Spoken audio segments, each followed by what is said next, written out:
G'day everyone, it's SDS SuperCoach providing SuperCoach content for you. I'm here to present the round 7 review. I know it is very late to record it. I was super busy Monday, Tuesday, I had a family dinner. I just never got the time to it. So we're now here. So I'll try to keep it as brief as possible because we've seen everyone's reviews and opinions for this week.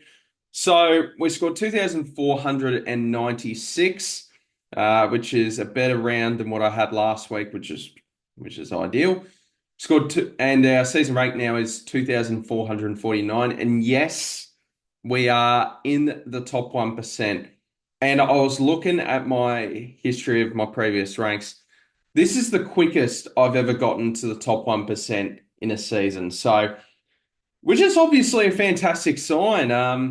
Yeah, it's pretty cool. 2.5K rank, top 1% with 2/3 of the season to go. It's pretty cool. It's pretty cool. Well, not even 2/3. There's still like a 70% left in the season. So that's crazy. Still a long way to go for the season, but I do say every year our aim is to finish inside the top 1%. And it's very cool that we're already in it. So all we got to do is try to keep going up and up. And I've been doing things that I think that can get me up the rank, and it's glad to be rewarded. So it's another interesting week coming up. Before I get into the team, make sure you like and subscribe and comment down below. I really do appreciate all the support. You can follow me on Twitter at Stephen D W Smith and also on TikTok SDS_SuperCoach. So I feel bad. Like I feel like I've taken a downer in content this year. I felt like my off-season content was pretty good. It's just I think a lot of things happening in my personal life that have just made it a lot harder to make consistent content this year. So that's probably my reason. And yeah, I'll create more of a game plan for 2025 because all it feels like I'm doing is just the round reviews, throw down Thursdays, and jump on, jump off, which obviously I love doing jump on, jump off. So they'll be staying forever with Brad. The throwdown Thursday. So we didn't have one last week because Damo was unavailable, and Brad was sick, and I just thought, what's the point? I'm not sure if I'm going to be able to do it tomorrow either. So a little bit of a hiatus with the Throwdown Thursdays, but we will eventually get back into the swing of things. Let's sort of summarize the team here. What left a big captain score on the table with going Nick Dacos VC over Max Scorn. So I chose Nick Dacos into Tom De Koning as the combination ahead of Max Scorn into Tom De Koning. I thought Tom De Koning would have been my best score of the round, but clearly Max Scorn. I really did want to VC Max Scorn, but it was more the fact of having three really good options, and I guess I ended up with the worst one, but 125, you always take that score regardless. So yeah, I really did. If this was any other normal week, I probably would have vice captain Max Scorn, but the TDK and Nick Dacos for me were just hard to go past.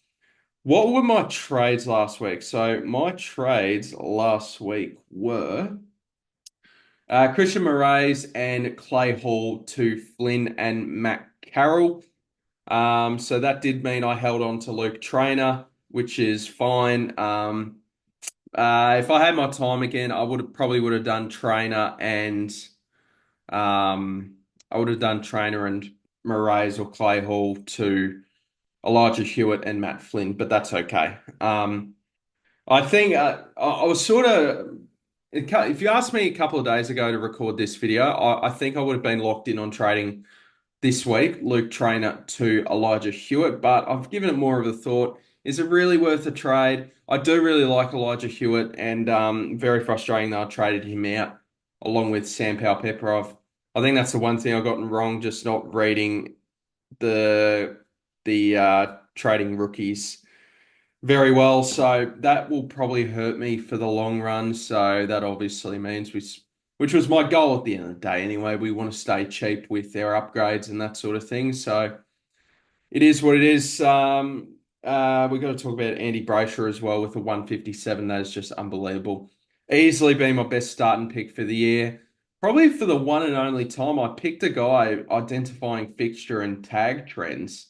And so I think that's one thing we need to do in the future as well. Like, especially with the tags being more relevant than ever, we got to identify these guys that might be the second banana in that midfield or with really good fixtures. So yeah, I feel like a few years ago I never really thought about fixture plays, but now I think with the more trades, the more tags, I think the game's adapted to where we got to look at fixtures. And yeah, I'm very happy to have Andy Brayshaw on the side. Fielded Pry over Reed. I left a lot of points on the table, man. I left a lot of points on the table last week. So, it could have been a lot bigger score. And that's what keeps me pretty motivated for this season. Like, I feel like I feel like I'm doing well. And I feel like the team is really shaping up very nicely. Just got to, obviously keep going week by week to upgrade the side and that sort of thing. Um, I think that, yeah, just the one thing I've gotten wrong this year is just identifying the right rookies to trade out early of. Elijah Hewitt, I thought he was going to be out a fair while with that calf, and now he comes back, and I'd love to have him in. In terms of some of the others, Pau Pepper I traded out after round one. I don't know what my thought process was because he had Richmond that week. So, and he scored a 74. He went a bit slow. So there was every chance I would have traded him out anyway before his big ton run. But yeah, still frustrating. He's going to get to like 450k, I believe. Um, yeah, so that's probably been the one thing I've gotten wrong this year. Obviously, choosing Bailey Dale as well over a lot of these guys, and it hurts my round 12 buy a fair bit more. So, um, just due to the even spread of the buys, it does make me feel like I wonder if the strategy is to have a really even spread of buy round players. So instead of loading up on a certain buy, that type of thing, just having a real even spread. So yeah, I reckon if you can have 4 or 5 primos out each buy, I think that's fine. And I think the ultimate strategy this season was and is to have a full primo side by the buy round. So you can have 4 or 5 rookies, 4 or 5 primos miss each week, but you have 17, 18 premiums to score that week in best 18. So that's how I'm sort of seeing it. And ideally, I'd like to upgrade the side until the buys hit, but I think we're going to be 1 or 2 short. But I feel like the team's going pretty all right. So, yeah, I think we're now starting to head to that period of when we need to think about buy around. So, like for example, there's no way I'm trading in any round 12 buy players. I'd love Tristan Cherry. I'd love a couple of these other guys, but I just can't do it. Like there's too many players on that buy round now. I think the rest are pretty cool though. Like round 13, I'd like to add a Jordan Clark or a Nass. If I chose a Nass over Dale, that would have been great. Um, yeah, so round 13's looking like we could add a couple more there. Round 14, I think, is totally fine to add another one here as well. I think that's perfectly fine, even 2, really.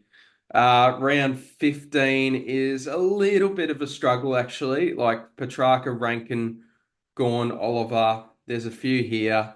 There's also a few dead rookies here, so with this buy. So hopefully we can manage that. And then round 16 is pretty clear. So I think the thought process for me during the buy rounds would be if I can side swap 1 or 2 of these premiums, maybe a Chera, but Chera's going fine. I know he had a bad game, but he's been so good for us. I don't know. Could you buy flip? Well, Dale at the minute's certainly looking like a buy flip at this stage. Could you trade him to a round? Could I try to trade him to a Lockie Whitfield if the time's right? Because round 12, and then you got a month of Lockie Whitfield playing until that buy round. So I think that's pretty viable. So something like that. Dale's clearly been a failed pick and very frustrating, but can't do much about it. Anyway, that's just my general thoughts on how we can attack this next month and couple of months. So that's sort of the strategy at this stage. Let's just talk about some of these guys in general real quick because I know everyone's had their view. Tom DeConning absolutely smashed it. We've talked about Gawn, unbelievable. Washed, question mark. Um, no, he's not washed, but I could understand like he was going slow really early, but still, I'm like I think it was I traded him in at gather round, and obviously he's been one of my best trades in by far. So like I traded him into the Essen game 145, 117, 174. Feels really good. Then we got Tom DeConning, who's obviously been a brilliant starting pick this year. When he gets solo ruck, he's going to cook. Um, let's move into the back line a bit. Matty Roberts, he's bounced back after a poor few weeks, and then now he's gone back to back tons. So he's been fantastic. And look, hopefully he can be a D6. Hopefully so. That would be great. So I think the back line's a real weakness at this stage. Like I can just tell this back line is a worry. So we need to identify getting Sheasel back into the back line. Yeah, just a couple of these defender primos are just really sticking it up. Um, Dale's been an awful trade in, so that hasn't helped, but can't nail everything, of course. Jaden Short, 78. And I guess I'll pair him and Trainer at the same time. I think people were asking why why did it feel so underscored? I believe it was because if from watching the game, felt like a lot of uncontested marks. And the game was 6 days ago, so it's tough to remember. But I do remember a lot of their stuff was like uncontested marks and like sideways, backwards kicks. So that's of course never always going to help you with scaling as well. So obviously filled up the stat sheet, those two, probably to a better score if the game was close and they were doing some more impactful things, but that's fine. Jaden Shaw's probably a buy flip. I was thinking this week, is this week the week to trade him out? But I think just hold it for the time being. He's not being dreadful. He's just there, really. Riley Bice, probably rookie, very likely rookie of the year. So at 370K now, ideally last upgrade, but usually the great cash generators, it's easier to slow up. It's easier to get that high break even to where we need to trade them out. So, look, Bice could even be done in 2 weeks. So, but ideally, he's your last upgrade. You got Jackson Pryor, 43. I just can't. I nailed Reed ahead of Pryor in round 5. I can't get this right, man. I can't get this right. This rookie roulette. Trainer 66. Yeah, I thought he played well. I brought in Matt Carroll. I thought he made a lot of blunders, and obviously a young player, he'll learn, but a little concerned. And I know Voss is quick to pull the trigger with some rookies, so uh, we'll see. Brayshaw, just the goat, the goats. I love him. I love Andy. Nick Dacos, 125. You take that VC. Harry Sheasel looks like he's playing more in defence now, and has been training to defence this week. So hopefully the old Harry Sheasel. I know Corns isn't a fan of it. I actually like Kane Corns, but yeah, obviously he's not a fan of how Harry Sheasel plays, but I think this is getting his confidence back up, and that's good to see. And it helps Supercoach, of course. We talk Supercoach here. Connor Rosie's move to the back line's just been unbelievable. It's been unbelievable. I couldn't predict it in whatever planet you want to predict this. I could not predict Connor Rosie to move into the back line. A role he's never played in his life. So you take the wins while you can. Adam Chera got off suspension this morning, and which is fantastic, of course. And yeah, he copped a little groin injury, but sort of my thought process was I felt like Carlton wouldn't have challenged it if he was still sore with that groin. If it was an excuse to get a week off. I believe he went back on the field. He's not being on in the injury report. I assume everything's fine. Clayton Oliver, 98. Yeah, he's just been. Yeah, he's been a fine pick, but he's not obviously reached the heights that we would have thought. So He is now averaging 96, but remember we did pay him at what was it, an 82 average. I think that's fine. Like I just don't think he's hit the potential that we all thought he could of potentially doing 105, but it's looking like more of a maybe 100 average from here. But in saying that, he's only had 1 ton this season, so. Yeah, Ryan Marich, 87. He continues to reap the rewards.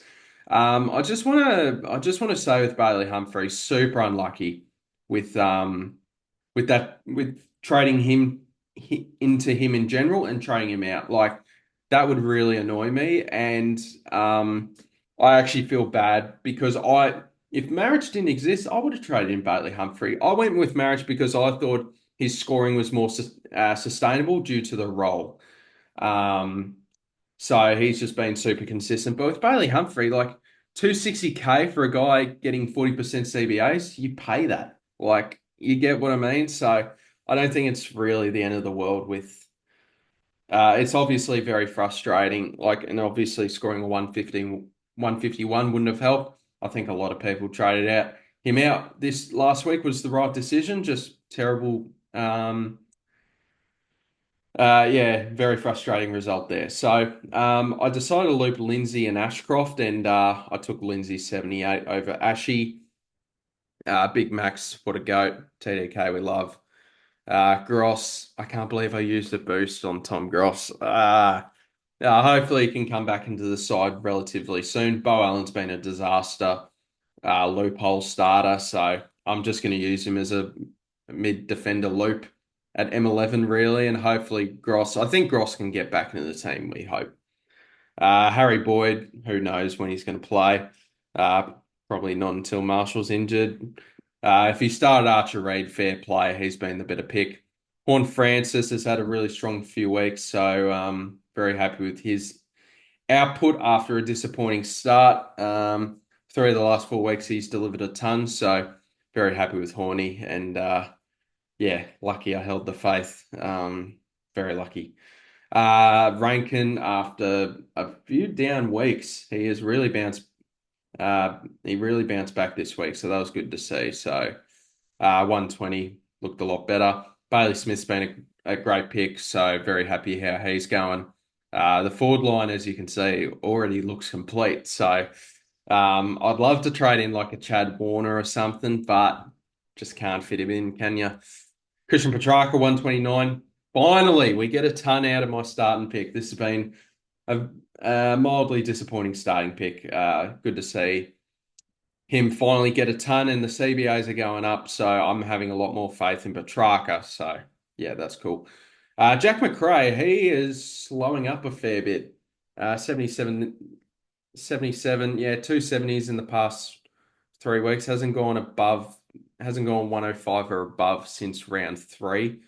So I know some people are trading him out. I wouldn't be trading him out. The role's still fine. He's just in a bit of a rough patch. He'll be okay. Caleb Daniel, we hope can be a keeper. I mean, he's been as solid as it comes. Like he's nothing to write home about, but he's been very respectable. And at 269K, you just start that. Matty Flynn on debut, got back with my ex. Not in real life. But yeah, got back with my ex with Matty Flynn. So his second debut for my side. Yeah, so yeah, obviously I held him at R2 for like 3 weeks until best 18 finished and used him to get max scoring, so I don't regret that. But yeah, it's obviously very frustrating. You see the potential with Flynn at R2 if it paid off, but unfortunately it didn't. But it's good to see him back in the side and a ruck at 260K, that's full time. Like I'm very happy to pay that, especially with the cash generation sort of slowing up a bit. Great result here with cash generation from Cleary and Stone as well. So very happy with their output. 89 and 78. Stone finally looking like he's going to get to 200K, and Caden Cleary, talented player. I reckon he'll be a very decent cash cow. So let's talk about vice captain and captain trades and SDS Super League. So vice captain and captain. Sorry, I'll go to trades first. It's staying like this.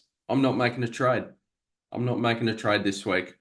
Never thought I'd see the day in upgrade season where I'm not making a trade.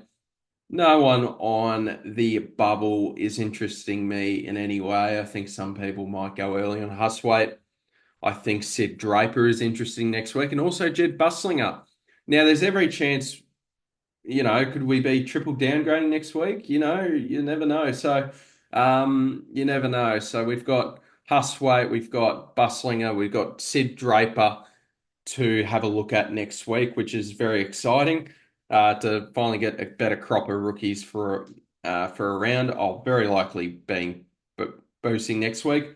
So the idea would probably be two rookies and a premium for a boost next week. And hopefully we can have a bit of money in the bank to go one up, one down, one up, one down, one up, one down.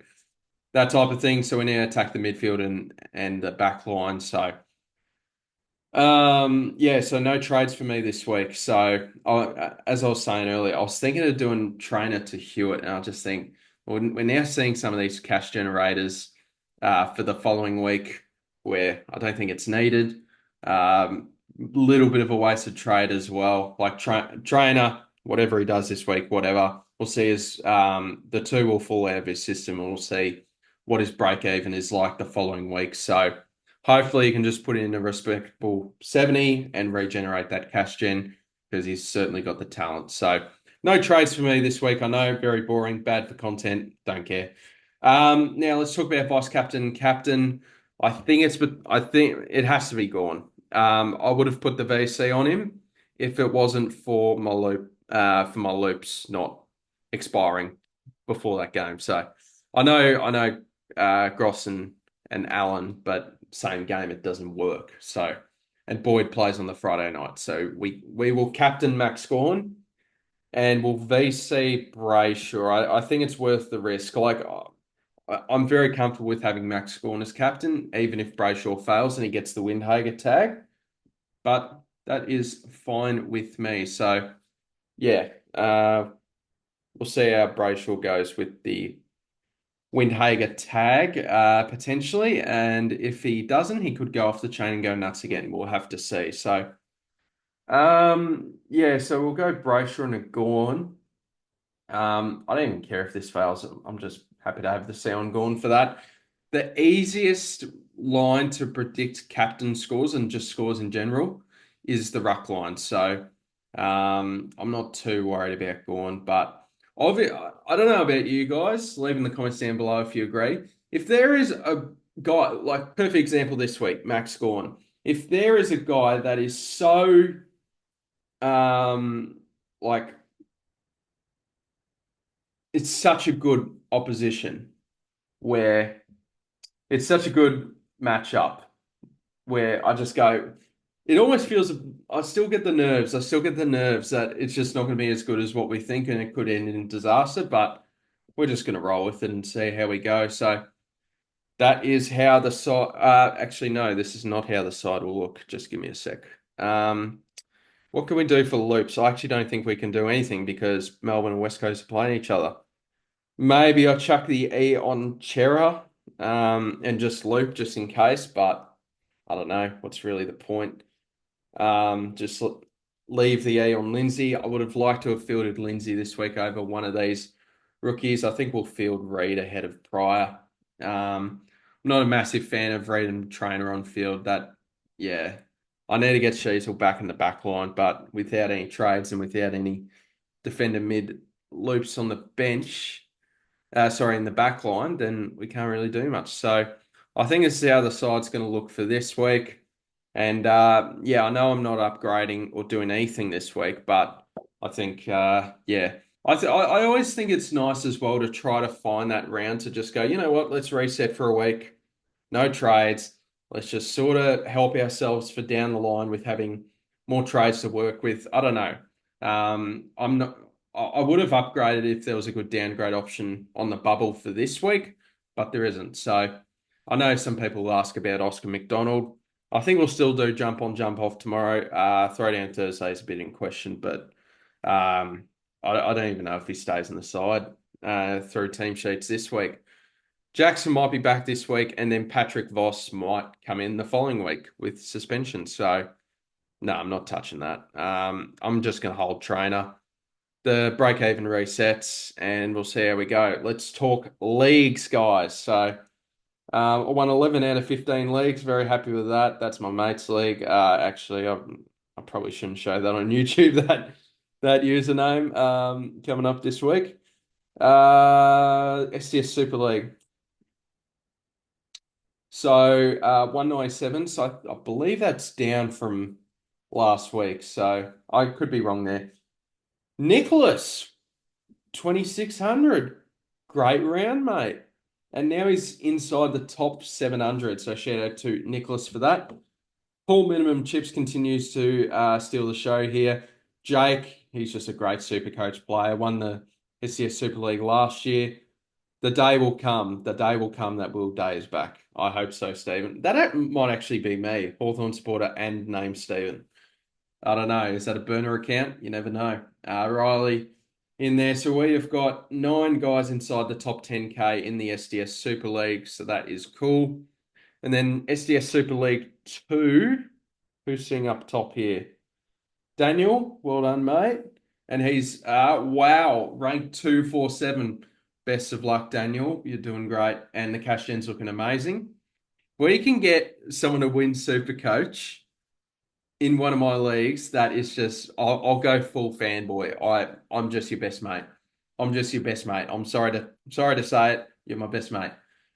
James doing really well. 1,300. You're doing good, mate. Graham doing well.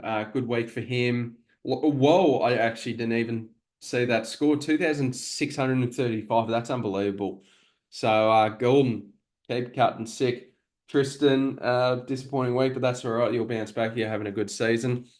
Yeah, compared to this league, we've got 12 guys inside the top 10K. So this is a much stronger league, 54 rank, 54th best league. So good stuff, guys, if you're in it. So yeah, a lot of my leagues are going a lot better than they were last year. We'll say that. So, all right, we'll wrap it up here. I keep saying I'll make it shorter, but clearly I don't listen to myself every time I say that. So yeah, this is how the side will look. Very boring, no trades. VC Brayshaw, C Gorn. Hope everyone's having a good week, and we'll see you the following week. Hopefully, a much earlier round review. Cheers. Have a good one, guys. Catch ya.